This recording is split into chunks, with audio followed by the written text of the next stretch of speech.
बोलो सतगुरु भगवान की, मात पिता गुरुदेव की, सर्वे संतों की, बस्ती नगर की, गौ मात की जय।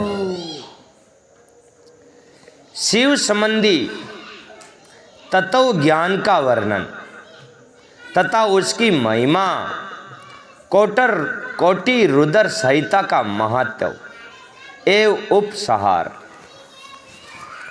सूजी ने कहा, ऋषियों मैंने शिव ज्ञान जैसा सुना है उसे मैं बता रहा हूँ, तुम सब लोग सुनो। वे अत्यंत गुहा और परम मोक्ष स्वरूप है। ब्रह्मा, नारद, सनकादिक मुनि, व्यास तथा कपिल इनके समाज में इन्हीं लोगों के नीचे करके ज्ञान का जो स्वरूप बताया है उसी को यथार्थ ज्ञान समझना चाहिए। संपूर्ण जगत शिव में है। ये ज्ञान सदा सुशील लिए करने योग्य है। सर्वज्ञ विद्वान को ये निश्चित रूप से जानना चाहिए कि शिव सर्वमय है। ब्रह्मा से लेकर तुप्त पर्यंत जो कुछ जगत दिखाई देता है वे सब का सब शिव ही है। वे महादेव जी ही शिव कहलाते हैं। जब उनकी इच्छा होती है, जब वे उस जगत की रचना करते हैं, वे ही सबको जानते हैं, उनको कोई नहीं जानता। वे सब जगत की रचना करके स्वयं इसके भीतर प्रविष्ट होकर भी इससे दूर रहते हैं। वास्तव में उनका इसमें प्रवेश नहीं हुआ है, क्योंकि वे निर्लेप सच्चिदानंद स्वरूप है। जैसे सूर्य आदि ज्योतियों का जल में प्रतिबिंब पड़ता है, वास्तव में जल के भीतर उनका प्रवेश नहीं होता है। उसी प्रकार साक्षात शिव के विषयों में समझना चाहिए। वस्तुतः जो स्वयं ही सब कुछ है, मतभेद अज्ञान है, क्योंकि शिव से बिन किसी देत वस्तु की सत्ता नहीं है। वहाँ क्या बने, कोई दूसरी चीज की कोई सत्ता नहीं होती है, सत्ता वहाँ की श्रेय है। संपूर्ण दर्शनों में मतभेद ही दिखाया जाता है।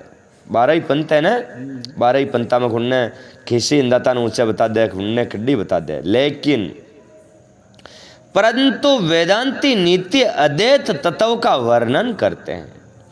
जीव परमात्मा शिव का ही अंश है, परंतु अविद्या से मोहित होकर असवश हो रहा है और अपने को शिव से भिन्न समझता है। अविद्या से मुक्त होने पर वे शिव ही हो जाता है। शिव सबको व्याप्त करके स्थित है और संपूर्ण जंतुओं में व्यापक है। वे जड़ और चेतन सबके ईश्वर होकर स्वयं ही सबका कल्याण करते हैं। जय सिया राम, जय सिया राम,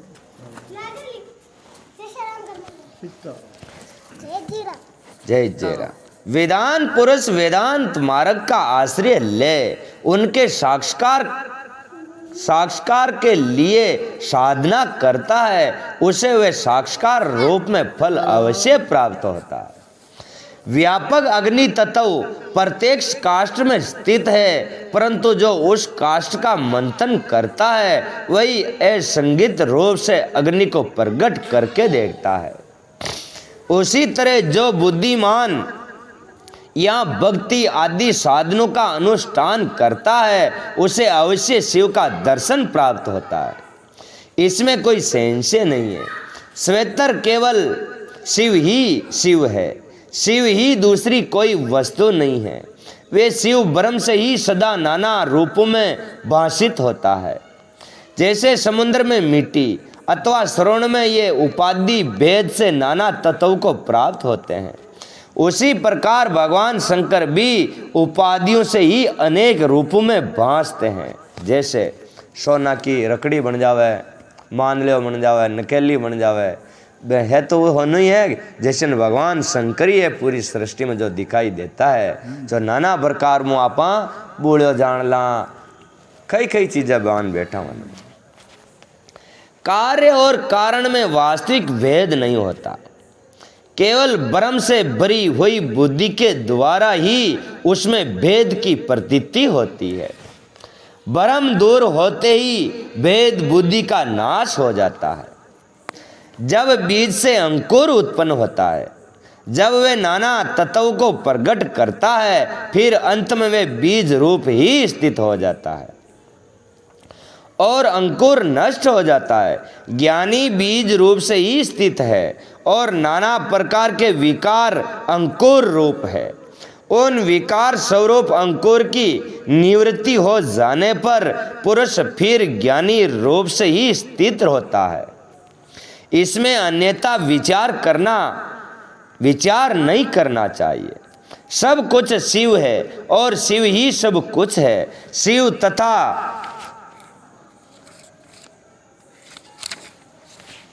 संपूर्ण जगत में कोई भेद नहीं है।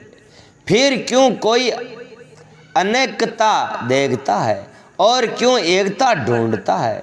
जैसे एक ही सूर्य नाम के ज्योति जल आदि उपाधियों में विशेष रूप से नाना प्रकार की दिखाई देती है, उसी प्रकार शिव भी है। जैसे आकाश स्वेतर व्यापक होकर भी सप्रस आदि बंधन में नहीं आता है, उसी प्रकार व्यापक शिव भी कभी नहीं बंधते। विकार से युक्त होने के कारण शिव का अंश जीव कहलाता है। वहाँ को अंश कोई है? जीव। उस अहंकार से मुक्त होने पर वे साक्षात शिव ही है। कर्मों के भोग में लिप्त होने के कारण जीव तुच्छ है और निर्लिप्त होने के कारण शिव महान है। जैसे एक ही स्वर्ण आदि चांदी आदि से मिल जाने पर कम कीमत हो जाता है, उसी प्रकार अहंकार युक्त जीव अपना महत्व खो बैठता है। जैसे सार आदि से शुद्ध किया हुआ उत्तम श्रवण आदि पूर्ववत बहुमूल्य हो जाता है, उसी प्रकार संस्कार विशेष से शुद्ध होकर जीव भी शुद्ध हो जाता है। पहले सद्गुरु को पाकर भक्ति भाव से युक्त हो और शिव बुद्धि से उनका पूजन और स्मरण आदि करे। गुरु में शिव बुद्धि करने से सारे पाप आदि मल शरीर से निकल जाते हैं। भगवान गुरु महाराज मी ने जीव लगाबो और गुरु महाराज बनाबो, अंत कोटि पाप को नाश हो जावे। मनुष्य ज्ञानवान हो जाता है। उस अवस्था में अहंकार मुक्त निर्मल बुद्धि वाला जीव भगवान शंकर से प्रसाद से पुण्य शिव रूप हो जाता है। जैसे दर्पण में अपना रूप दिखाई देता है, उसी तरह उसे स्वेतर शंभु का साक्षात्कार होने लगता है। वही जीव मुक्त कहलाता है। शरीर गिर जाने पर वे जीव मुक्त ज्ञानी शिव में मिल जाता है। शरीर प्रारब्ध के अधीन है। जो उस देह के अभिमान से रहित है, उसे ज्ञानी माना गया है। जो शुभ वस्तु को पाकर हर्ष से खिल नहीं उठता, अशुभ को पाकर क्रोध या शोक नहीं करता तथा सुख दुख आदि सभी द्रव्यों में समभाव रखता है, वे ज्ञानवान कहलाता है। आत्म चिंतन से तथा तत्व के विवेक से जैसा प्रयत्न करे कि शरीर से अपनी वर्त पक्का का बोध हो जाए। मुक्ति की इच्छा रखने वाले पुरुष शरीर एवं उसके अभिमान को त्याग कर अहंकार शून्य एवं मुक्त हो सदा शिव में विलीन हो जाता है। अध्यात्म चिंतन एवं भगवान शिव की भक्ति ये ज्ञान के मूल कारण है। भक्ति से साधन विषय के प्रेम की उपलब्धि बताई गई है। प्रेम से श्रवण होता है, श्रवण से सत्संग प्राप्त होता है और सत्संग से ज्ञानी गुरु की उपलब्धि हो जाती है। गुरु की कृपा से ज्ञान प्राप्त होता है। ज्ञान हो जाने पर मनुष्य निश्चय ही मुक्त हो जाता है। जत्रे ज्ञान ने मनक ने जत्रे वो बंधन में बंधेड़ो रहे। जी दने वाने ज्ञान वे जाओ तो वो मुक्त वे जावे। आपा उशन ठबियोड़ा रही देखी न रेकी देना रही पचा वो पागल आदमी रहे जो वह पुलिसिया ने पकड़ पावा वही वहाँ राडी ने बड़ा अडार होता रहे वहाँ पकड़ने वेलियो पण वह जाने पकड़ वेलियो। जैसे ना आपने भी बंधन कुछ नहीं है लेकिन अपने समझ रहे कि ये पूरा पक्का बंधन है। इसलिए जो समझदार है उसे सदा शंभु का ही भजन करना चाहिए। जो अन्य भक्ति से युक्त होकर शंभु का भजन करता है उसे अंत में अवश्य ही मोक्ष प्राप्त हो जाता है। अंत मुक्ति की प्राप्ति के लिए भगवान शंकर से बढ़कर दूसरा कोई देवता नहीं है। उनकी शरण लेकर जीव संसार से बंधन छूट जाता है।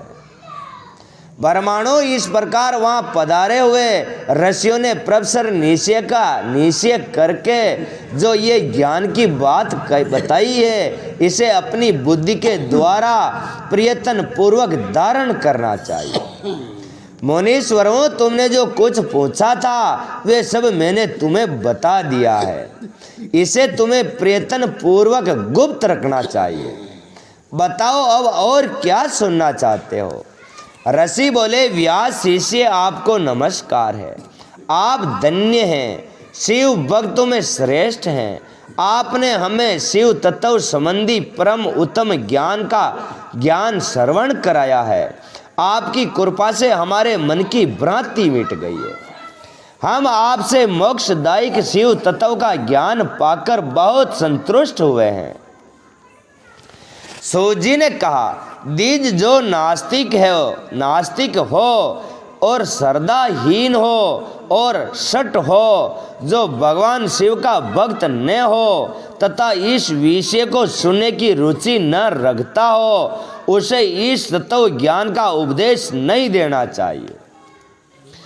व्यास जी ने इतिहास, पुराणों, वेदों और शास्त्रों का बारंबार विचार करके उनका सार निकालकर मुझे उपदेश दिया था। इसका एक बार श्रवण करने मात्र से सारे पाप भस्म हो जाते हैं। अब भक्त को भक्ति प्राप्ति होती है और भक्त की भक्ति बढ़ती है। दूसरा सुनने से उत्तम भक्ति प्राप्त होती है। तीसरी बार सुनने से मोक्ष प्राप्त होता है। अंते भोग और मोक्ष रूप फल की इच्छा रखने वाले लोगों को इसका बारंबार श्रवण करना चाहिए। उत्तम फल को पाने के उद्देश्य से इस पुराण की 5 आहुतियां करनी चाहिए। ऐसा करने पर मनुष्य उसे अवश्य पाता है, इसमें कोई संदेह नहीं है, क्योंकि ये व्यास जी का वचन है। इसने इस उत्तम पुराण को सुना है, उसे कुछ भी दुर्लभ नहीं होता है। ये शिव विज्ञान भगवान शंकर को अत्यंत प्रिय है। ये भोग और मोक्ष देने वाला तथा शिव भक्ति को बढ़ाने वाला। इस प्रकार मैंने शिव पुराण की ये चौथी आनंददायिनी तथा परम पुण्यमयी संहिता कही है, जो कोटि रुद्र संहिता के नाम से विख्यात है। जो पुरुष एकाचरित हो भक्ति भाव से इस संहिता को सुनेगा या सुनाएगा, वे समस्त भोगों का उपभोग करके अंत में परम गति को प्राप्त कर लेगा।